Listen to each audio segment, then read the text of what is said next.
everybody, and welcome back to Lindsey's Little Library. So I'm here today because it is Thursday, which means it's Booklist Thursday.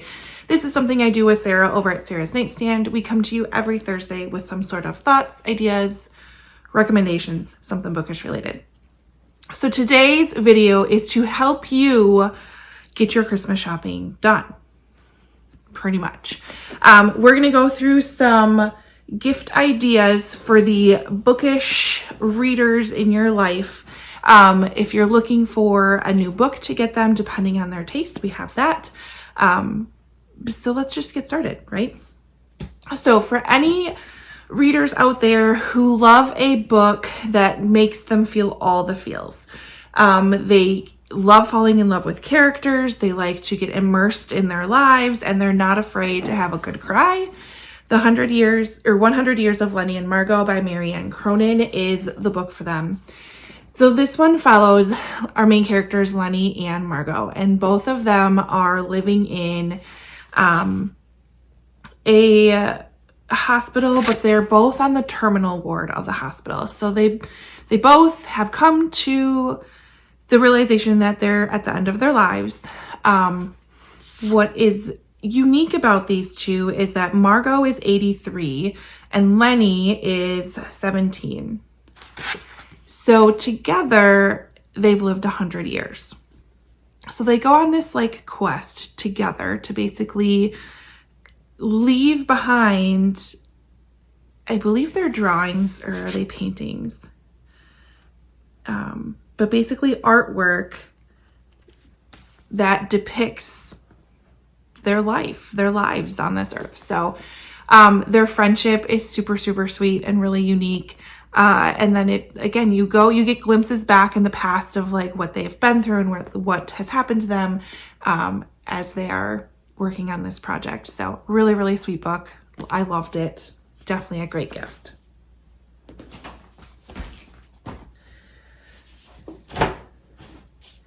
For anyone who is looking for a gift for someone who might like that sci-fi genre, might like a good mystery genre, would really appreciate, I would say, a bit of a suspenseful tale. And they don't have to be fully into sci-fi or fantasy. This could be a great entrance into maybe that genre. But Project Hail Mary by Andy Weir is such a phenomenal book. It's also a big old thick one. So if you're trying to give somebody the gift of a long time in a story, this would be a great one as well. So with this one, we follow Ryland. He's the sole survival on a desperate last chance mission. If he fails, humanity and Earth itself will perish. Except right now, he doesn't know that. He woke up on this spaceship and he can't remember his own name, let alone why he's there, what is happening, and he's all by himself, light years away from Earth.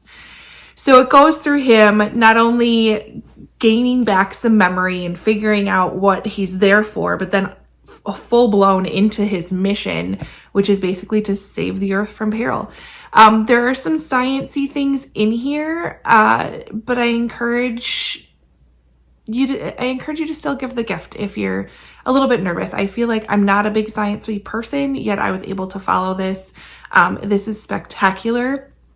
If you're looking for a good companion, you could also gift an Audible subscription, because the audiobook for this book is just as fantastic, if not even a little better. So Project Hail Mary is definitely on my gift giving list. All right, for any of my friends out there who love a good mystery, they maybe enjoy some true crime, but don't necessarily need to read true crime, but just really like a good mystery, I would say Local Woman Missing by Mary Kubica is a fantastic gift to give away.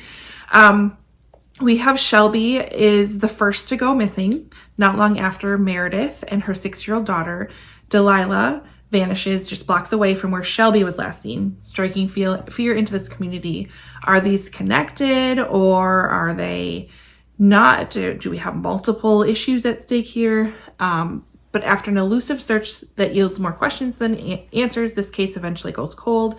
Then we're 11 years later, and Delilah, the daughter, returns. It is a short but packs a punch book. It is so well done.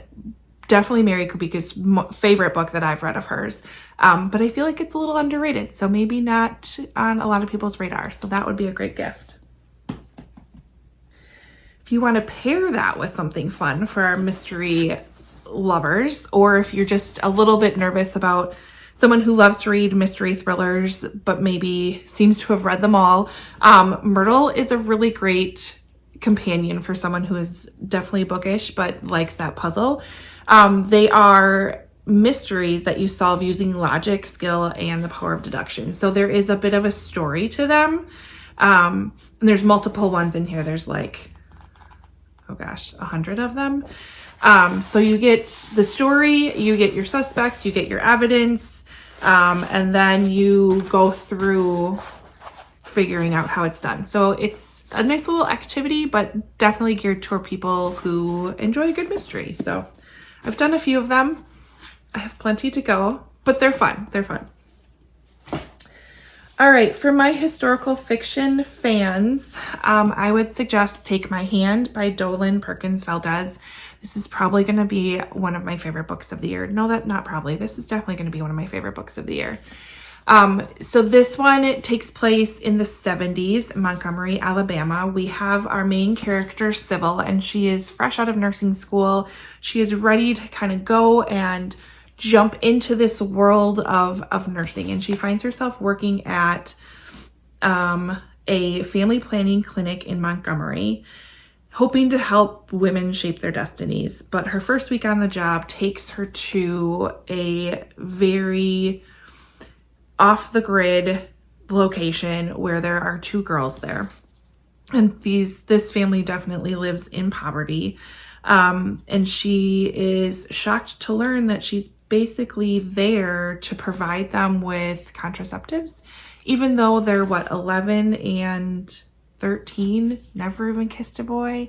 And so she starts to question, why are we doing this?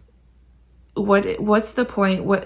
She questions a lot of things and starts to kind of dig deeper into basically some forced sterilization practices that were occurring at the time. So it is heartbreaking. Sybil is definitely not a perfect character either. So if you're okay with not a perfect character, there are times she got to me a little bit, but 5 stars all around. This is such a fantastic historical fiction read.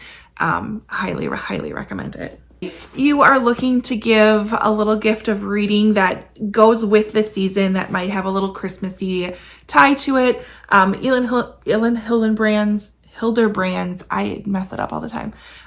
She has a Winter Street series. There's 4 books in the series. I've read the first 3, I believe. It's a really sweet, cozy read about basically a family that runs this Winter Street Inn that's in Nantucket, and the trials and tribulations that follow them. This is pretty easy to find either through like thrifting or Pango, or I haven't checked Book Outlet lately. But there's a number of ways to find this at a pretty reasonable price. You don't necessarily have to buy it brand new. A friend of mine, actually, anytime she sees this series, she just buys it for cheap because a number of us have been enjoying it and wanting it on our shelves. So that's another good Christmassy book if you're looking to give something that goes along with the theme. And then the last one I have to suggest is a book that will definitely, this is for someone who likes to be challenged in their reading. Maybe that's not the right word. Who likes to have a very thought-provoking reading experience.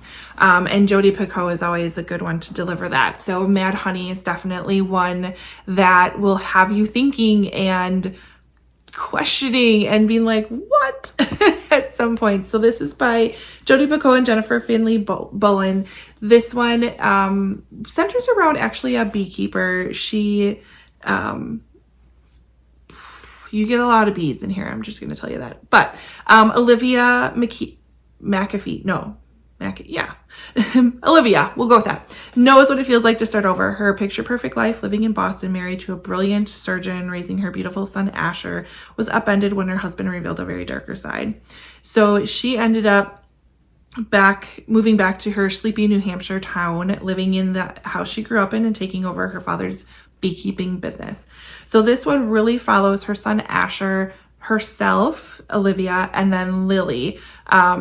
Lily is familiar with do-overs as well. When she and her mom relocated to New Hampshire for her final year in high school, they both hoped it would be a fresh start. We have Lily and Asher have a relationship, and Lily unfortunately passes away.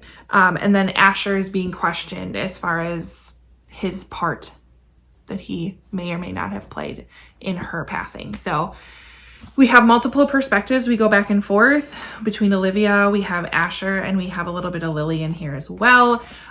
Is fantastic. It's fantastic. I love this book. So definitely one to give out if your reader likes to be, doesn't necessarily want fluffy. They want a little bit more thought-provoking substance to their reading. So there's that.